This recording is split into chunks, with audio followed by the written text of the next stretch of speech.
Taiblou, Saïd Bouteflika, Chakib Khalil, son épouse et ses deux fils, Khaldoun et Sana, ainsi qu'Ali Adodad et de nombreux magistrats vont être déférés devant le tribunal criminel. La Cour suprême a rejeté tous les pourvois en cassation contre l'arrêt de la chambre d'accusation près la Cour d'Alger, qui avait validé les accusations retenues contre les 15 mis en cause. Deux autres affaires en instruction impliquant le ministre, l'une avec Saïd Bouteflika et Nakounine, liée à l'annulation d'un mandat d'arrêt de ce dernier, l'autre concerne les bracelets électroniques. L'affaire dite des SMS trouvés sur les 7 téléphones de l'ex-ministre de la Justice, Taiblou, récupérés lors d'une perquisition à son domicile à Alger, est fin prête pour être renvoyée devant le tribunal criminel. La Cour suprême a rejeté tous les pourvois en cassation et donc maintenu l'arrêt de la chambre d'accusation près la Cour d'Alger, validant les conclusions du juge d'instruction relatives au message de l'ex-garde des Sceaux, sous forme de SMS, adressés à des magistrats, mais également reçus de la part de Saïd Bouteflika, frère et conseiller du président déchu, liés à des affaires de justice en cours entre 2014 et 2018.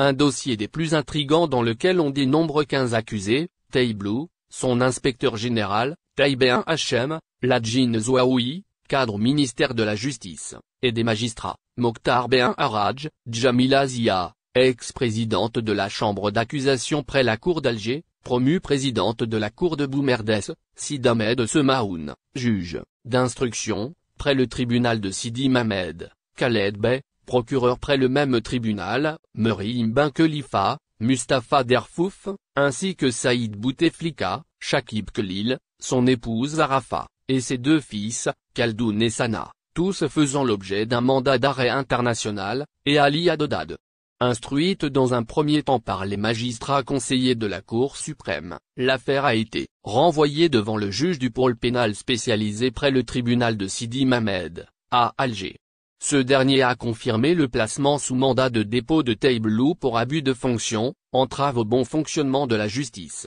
incitation à la partialité et incitation à la falsification de documents officiels, Taïben Hachem, Ladjine Zouaoui, cadre au ministère de la Justice, pour les mêmes griefs que ceux retenus contre l'ex-ministre, à l'exception de celui lié à l'entrave à la justice, et contre Mokhtar Ben Haraj, pour abus de fonction et incitation à la partialité. Le magistrat a également inculpé Sid Ahmed Semaoun, juge d'instruction, Khaled Bey, procureur, Djamila Zia, présidente de la chambre d'accusation près la Cour d'Alger, du délit d'abus de fonction. Il est reproché aux 3 magistrats d'avoir exécuté les instructions de l'ex-ministre qui consistent, pour Semaoun, à corriger l'erreur commise par son prédécesseur, muté d'office, dans la procédure des mandats d'arrêt internationaux lancés contre Chakib Khalil, son épouse et ses 2 enfants, à travers une simple annulation, et la seconde, pour avoir été responsable de la mise en veille de l'action publique contre l'ex-ministre de l'Énergie.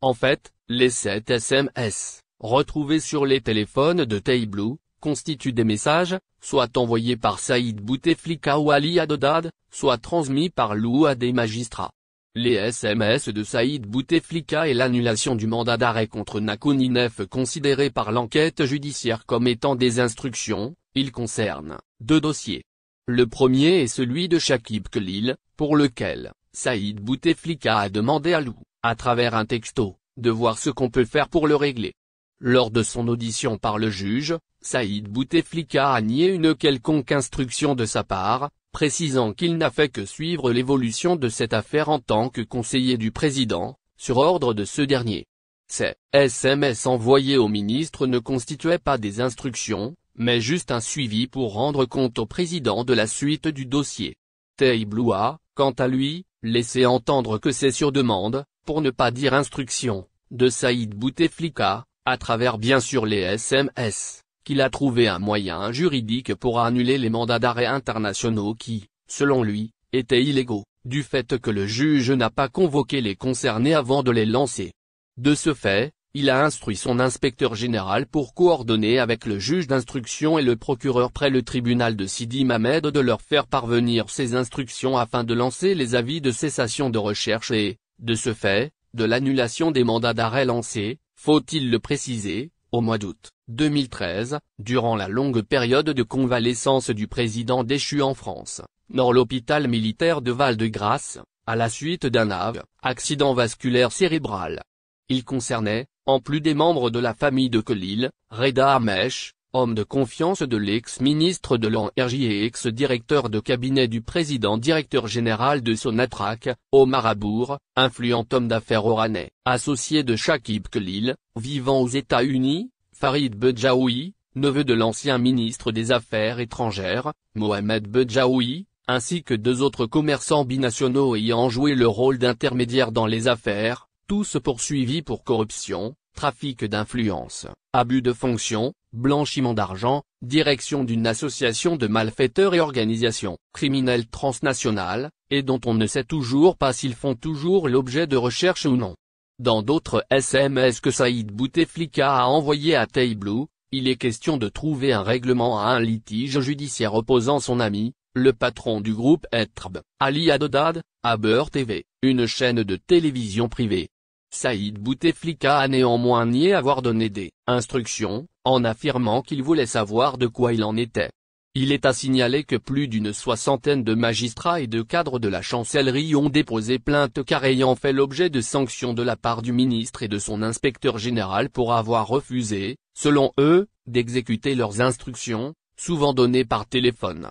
En tout, ils seront 15 prévenus à être déférés devant le tribunal criminel de Dar el-Beïda. L'ancien ministre de la Justice devra faire face aussi à 2 autres affaires en instruction. La première concerne l'acquisition de 1000 bracelets électroniques pour un montant de 100 millions de dollars, qui n'ont jamais pu être utilisés parce que défectueux. L'enquête a levé le voile sur plusieurs anomalies qui ont valu à Taiblou et à son directeur de la modernisation, Abdelhakim Aka, en détention, d'être inculpé pour dilapidation de deniers publics et violation de la réglementation des marchés publics. Enfin, le dernier et plus récent dossier toujours en instruction pour lequel l'ex-garde des Sceaux a été inculpé est lié à Karim Na. Il serait intervenu, à la suite d'une SMS de Saïd Bouteflika, pour faire annuler le mandat d'arrêt lancé contre un des frères Kouninef. Le juge d'instruction a déjà inculpé l'ex-ministre et Saïd Bouteflika, lequel a été placé sous mandat. Ce mardi 1er juin est un jour particulier pour la compagnie nationale Air Algérie et ses différents personnels, administratifs et techniques, pour être les témoins heureux de la reprise des vols internationaux, après plus de 14 mois de leur suspension pour cause de pandémie. Pour cette reprise, un dispositif sécuritaire strict et un protocole sanitaire rigoureux sont mis en place de l'entrée du hall de l'aéroport, à commencer par la prise de température, en passant par l'enregistrement, le contrôle policier, le contrôle douanier, l'attente au niveau du salon d'embarquement, jusqu'à l'accès à l'avion. Munis de leur test PCR de moins de 36 heures en plus des documents de voyage, les passagers doivent suivre un parcours fléché, en observant une distance physique avec port du masque et utilisation du gel hydroalcoolique à toutes les étapes du parcours où on observe la présence d'un médecin. Une fois toutes les formalités policières, douanières et sanitaires accomplies et en présence des responsables de l'aéroport dont le DG, le premier avion a décollé à 9h15 à destination de l'aéroport français Orly dans la capitale française,